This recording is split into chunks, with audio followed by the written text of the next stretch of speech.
올림픽 개막식 보셨죠? 아, 환상적이대요. 네. 그게 어떤 느낌이냐면 우리나라의 이명박근혜 때 좀 IT 기술이 조금 좀 늦어진 측면은 있습니다만 대한민국의 어떤 그런 기술력의 총알을 보는 것 같아요. 그렇죠. 예. 그것이 스포츠만이 아니라 이제는 이런 올림픽 개막식 같은 스포츠 이벤트가 그 나라의 국력을 상징하는 느낌도 좀 있어요. 한국의 브랜드를 알리는 데 있어가지고 최고인 것 같습니다. 저는 어떻게 보면은 이번 올림픽이 굉장히 좋은 시점에, 그러니까 우리로서는 자랑스러운 시점일 수 있는 때 열린 거예요. 그러니까 촛불혁명으로 대한민국의 민주력이 극대화돼서 그러네. 그 힘을 모든 세계에 보일 수 있는 시점에 얼마나 다행입니까? 박근혜가 아닌 문재인 대통령이 올라갔다는 것이 첫째. 두 번째는 대한민국의 이제 극대화되어 있는 IT력, 이걸 또 보인 거 아닙니까? 또 하나 굉장히 좋은 것은 대한민국의 문화력이 지금 극대화돼서 사실은 한류가 미국에까지 지금 거의 상륙한 방탄소년단 지금 이 시점이잖아요. 그러네요. 그러니까 사실은 굉장히 관심이 있었을 겁니다. 이 대한민국에서 펼치는 그 문화적 역량에 대해서. 그래서 국민적 정치력으로서의 민주력, 과학기술로서의 IT력, 거기에 이미 전 세계에 상륙한 문화력, 이것이 다 상당한 수준에 있고, 뭐 스포츠 그 자체로서도 우리는 상당 부분 이제 전체는 아니어도 일정한 정상급이잖아요.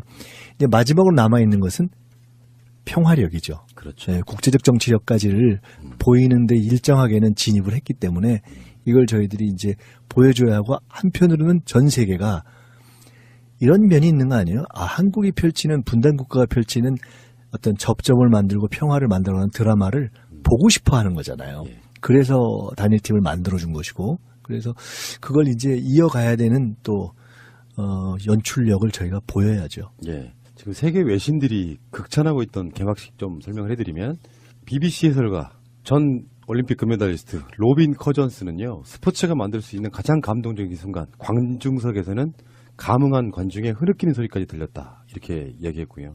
BBC의 스포츠 해설가 닉 호프는요, 난 운 좋게도 여러 올림픽을 가봤다. 하지만 이번 개시기야말로 최고다.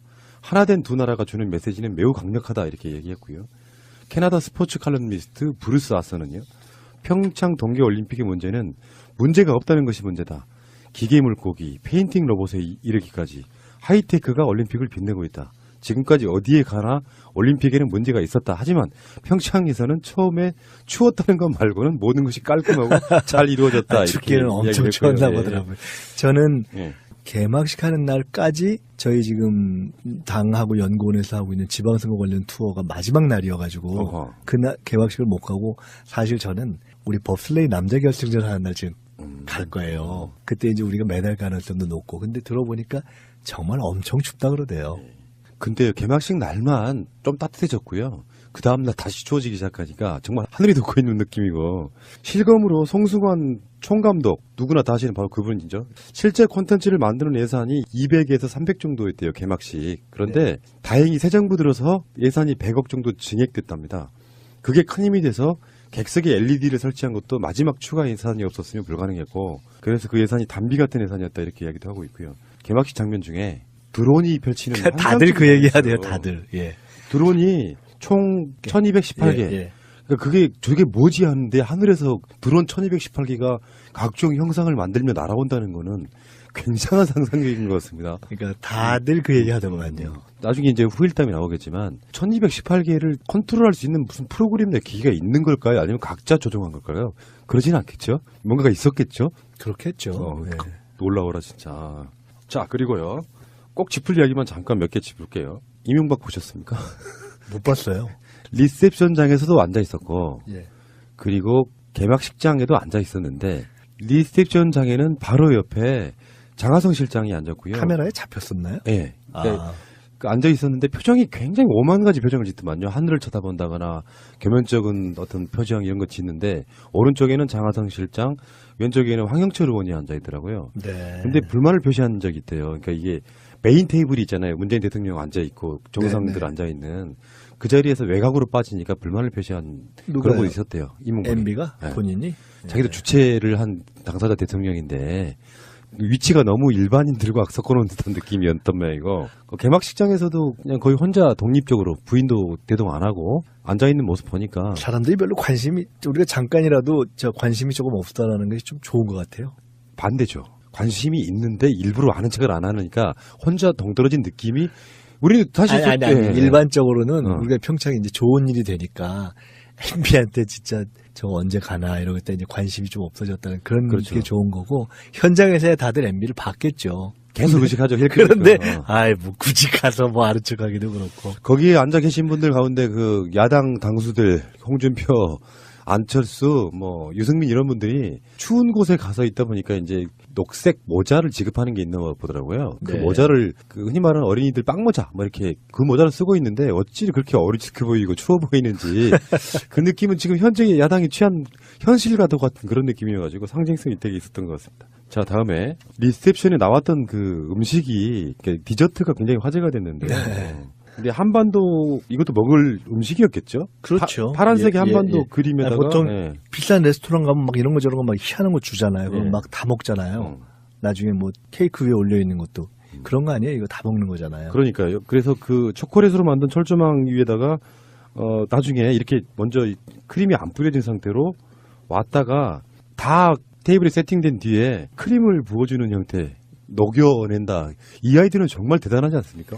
그러니까요. 이게 원래 저 음식 요새 참 재밌는 게 어제 책방을 가봤더니 굉장히 특이한 게 요새 음식에 관련한 책들이 굉장히 많더군요. 예. 음식에 무슨 인문학 이런 게. 근데 음식을 이렇게 설명해 주면서 먹는 게 진짜 맛있는데 그게 진짜 그 좋은 데 가면 그런 거 설명해 주면서 먹잖아요. 이건 아마 만든 분이 생각을 많이 해서 정말 많이 한 것 같아요. 하나의 스토리잖아요, 이게. 이 음식과 관련된 스토리를 생각하고 사람들이 먹고서 뭐라고 할까까지를 예. 혼자서 키득키득 하면서 즐겁게 상상하면서 만들었겠죠. 저분 나빠요죠. 왜 나쁘냐면은 저렇게 만들면 저걸 어떻게 먹어요? 아이, 먹고 또 해달라 그러지 뭐. 사진으로밖에 남길 수가 없어서 먹기는 정말 아까웠겠다 이런 생각 드는. 보통 때 왜 그 인터넷에 보면은 그 김밥 예쁘게 만들어 갖고 막 그 온갖 모양 캐릭터 만들고 하는 거를 그 음식이라고 내놔요. 그럼 그거 먹기가 진짜 아깝잖아요. 똑같은 거죠. 근데 어디 식당 가면 특히 여자분들이 음식 예쁘고 막 사진 찍잖아요. 저 그거 보면 뭐 저런 걸 찍나 이런 생각이 들 때도 있는데 이건 다들 안 찍기가 어려웠겠어요.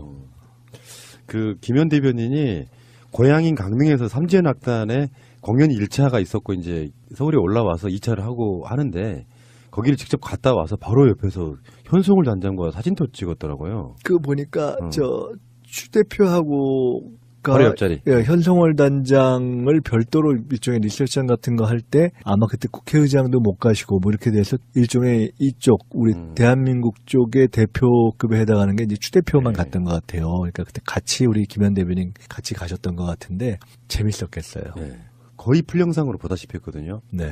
삼지연 악단 정말 신경이 많이 쓴 게 보이고요.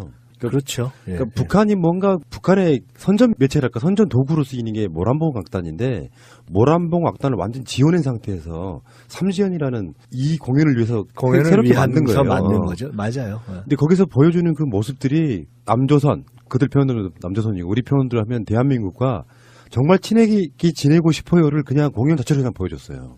그러니까 마지막에 피날레 곡을 연주하고 나서 기립박수를 하고 나서 공연단이 빠져나갈 때 밖에 있던 국민들이 그 경찰 사이에 두고 계속 그러냐고 우리는 하나다 남북 통일을 계속 외치는데 밖에 나와서까지가 바로 그 공연의 스토리인 거죠. 그것을 우리 그걸 지켜본 그 강릉 시민 등 대한민국 국민들 거기 관중들 그분들이 그렇게 막 외쳤다는 거죠. 다수의 사람들은 이런 공연을 통해서 또는 개막식이나 리셉션을 통해서 청와대 오찬을 통해서 각자의 마음속에서 한반도에 9년 동안에 얼어버렸던 한반도가 다시 평화로 깨어나는구나. 저 북핵물을 어떻게 풀 것인가. 적극적으로 지지해줘야겠다. 뭐 이런 여러 가지 복합적인 감정이 드는 그런 어제 오늘이 아니었어요. 사실은 지나고 나면 이게 싹 자취를 감춰버리는 건데 이 수구 언론들에서는 하루 전에 있는 열병식도 엄청나게 공격적으로 할 거다. 전 세계에 다 생중계할 거다. 그런데 그렇게 안 했잖아요. 그다음에 공연도 분명히 몇 개는 상당히 자극적으로 할 거다. 아주 노골적인 그 자기 표현을 할 거다 했는데 다 그렇게 안 했잖아요. 그러니까 그쪽에서도 결국 이제 이것을 정치 언어인데 상당한 절제를 하고 우리가 아주 객관적으로 봐준다면 최소한 생각을 굉장히 많이 했다. 이것까지는 우리가 맞아요. 인정해 줄 수 있죠. 그래서 이게 어떤 결과로 나올지는 이제부터는 하루하루가 좀 다른 느낌일 것 같아요. 국민들이 네. 보고 있는 거죠. 사실은 이제 집합적인 지성을 가진 국민들이 북한이 어떻게 행동하는가를 이제 보고 있는 거죠. 우리들 입장도 북한을 무조건 옹호하는 건 아니에요. 북한을 옹호한다기보다는 큰 틀에서 한반도의 평화를 만들고 싶다가 우리의 목표라고 한다면은 조금 진득하게 지지해주고 응원해주고 이럴 필요가 분명히 있다고 생각이 들고요. 대책도 없이 반대만을 일삼는 자유한국당 등의 세력도 좀 반성하시기 바라겠습니다. 한 말씀만 보태면 대한민국과 어쨌든 지금 북한의 차이는 대한민국은 이 오픈된 민주국가 아닙니까? 민주사회. 그래서 북한이 현실적으로 이해를 잘 못하는 면들이 몇 가지가 있습니다. 네. 예를 들어 자연스럽게 존재하는 다양한 목소리, 야당과 또는 언론에서의 비판적 목소리라는 것이 존재하는 거예요. 그게 우리 체제의 강점이죠. 그리고 또 북이 우리의 통상적인 어떤 상식과 다른 행동을 종종 하는 것도 사실이에요. 그런데 이번에 단일팀 논란이라든가 또는 현송월 팀들이 사전에 왔을 때 그에 대해서 가지는 일부에서의 비판적 목소리 이런 것들을 다 보는 거거든요. 저쪽이. 그러면서 그 여론 자체가 또 북의 행동에 영향을 미치는 그런 의미에서 이미 한반도의 정치는 이제 활성화되고 있다 이렇게 봐야죠. 알겠습니다. 좋은 시간이었고요. 김현 대변인은 삼지연 악당 공연 이야기 해주시려고 오신답니다. 그러니까 원장님은 이제 볼일 보러 가시고 감사합니다. 삼지연 악당 공연은 또 따로 이야기를 나누겠습니다. 네, 감사합니다. 자, 고생하셨고요. 남북한 평화 한번 외치고 싶은 바로 그런 날입니다. 언젠가는 원장님과 저가 평양에 가서 팟캐스트 할 날이 올지도 모른다. 제가 며칠 전에 이종석 선거 나올 때 얘기했는데 제가 숭실고등학교 출신이에요. 네. 숭실고등학교가 평양에서 시작한 그러시군요. 학교고요. 숭실고등학교는 저는 굉장히 자부심을 갖고 있는데 제가 오산중학교를 좀 다니고 숭실고등학교를 나왔는데 거기 나온 분들이 쟁쟁합니다. 윤동주, 김동진, 조만식, 문익환, 김일성의 아버지 김형직 등등. 그래서 게다가 지금 그 숭실고등학교가 있던 자리에 뭐가 있는지 아세요? 평양 소년궁전이 들어섰어요. 그렇군요. 그래서 그 숭실이 100년이 넘었는데 저희가 그 합창단이 유명해요. 그 합창에서 제일 유명한 노래가 평화의 기도입니다. 저도 그 합창단 출신이에요. 그래서 우리는 꼭 평양에 가서 노래를 부르자. 이거를 전 세계에 있는 고비들이 지금 비원이에요. 네. 그래서 가기로 지금 약속을 하고 준비 중인데 네. 제가 이종석 장관한테 우리 꼭 가야 됩니다 했더니 이종석 장관이 가야 되겠네 이러더라고요. 그래서 남북관계가 좀만 좋아지면 우리도 가서 이제 이쪽에서 공연을 할 겁니다. 알겠습니다. 같이 가시자고요. 좋습니다. 팟캐스트 한번 해보고 그러면 싶어요. 우리 노래 부르고 예. 그때 새날에서 생중계하고. 네. 알겠습니다. 좋습니다. 예. 하다 이렇게 얘기했고요. 캐나다 스포츠 칼럼니스트 브루스 아서는요. 평창 동계올림픽의 문제는 문제가 없다는 것이 문제다. 기계 물고기, 페인팅 로봇에 이르기까지 하이테크가 올림픽을 빛내고 있다. 지금까지 어디에 가나 올림픽에는 문제가 있었다. 하지만 평창에서는 처음에 추웠다는 것 말고는 모든 것이 깔끔하고 잘 이루어졌다. 춥기는 엄청 추웠나 보더라고요. 저는 개막식 하는 날까지 저희 지금 당하고 연구원에서 하고 있는 지방선거 관련 투어가 마지막 날이어가지고 그날 개막식을 못 가고 사실 저는 우리 법슬레이 남자 결승전 하는 날 지금 갈 거예요. 그때 이제 우리가 메달 가능성도 높고. 근데 들어보니까 정말 엄청 춥다 그러대요.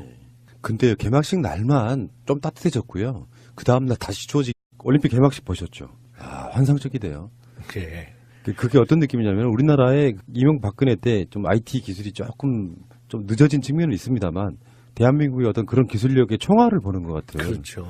그것이 스포츠만이 아니라 이제는 이런 올림픽 개막식 같은 스포츠 이벤트가 그 나라의 국력을 상징하는 느낌도 좀 있어요. 한국의 브랜드를 알리는 데 있어가지고 최고인 것 같습니다. 저는 어떻게 보면은 이번 올림픽이 굉장히 좋은 시점에, 그러니까 우리로서는 자랑스러운 시점일 수 있는 때 열린 거예요. 그러니까 촛불혁명으로 대한민국의 민주력이 극대화돼서 그러네. 그 힘을 모든 세계에 보일 수 있는 시점에 얼마나 다행입니까? 박근혜가 아닌 문재인 대통령이 올라갔다는 것이 첫째.